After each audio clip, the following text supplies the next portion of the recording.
Today I'm going to show you how to change the torque strut mount on this 2004 Ford Focus. First thing we're going to do is hook up the engine support bar just to kind of keep the pressure off of the engine, because we're going to be working underneath the car. Next we're going to lift it up. All right, your torque strut's back here on the back side of the transmission, mounted to the frame. Just got 2 bolts in here. Probably going to need to use a pry bar once you get them loose in order to move things out of the way and get this out, but we'll get there. These are both 13 millimeter.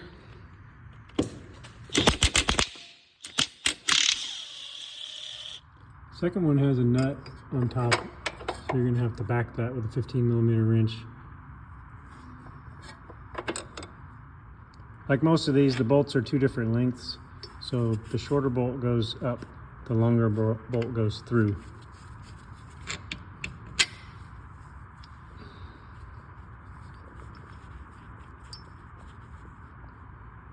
See, one is just slightly longer.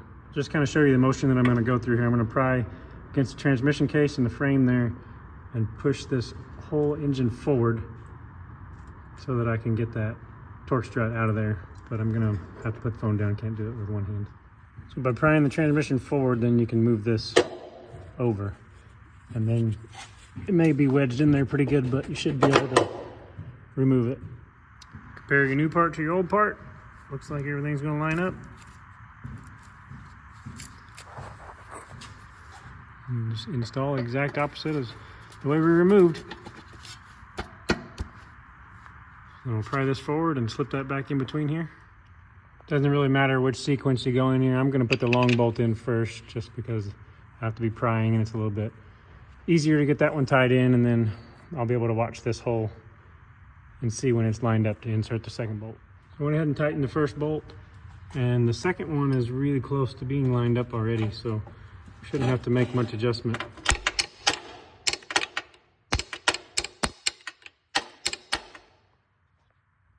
like we're good to go. You'll have to use your wrench and your fingers probably to get that nut in the right place and get it started. So hold your 15 millimeter wrench on the back side of this, on that nut. Tighten that 13 millimeter bolt. If you've already tightened this one, you're good to go. That's how you change a torque strut on a 2004 Ford Focus. Thanks for watching today's video. If it helped you out, please subscribe to the channel.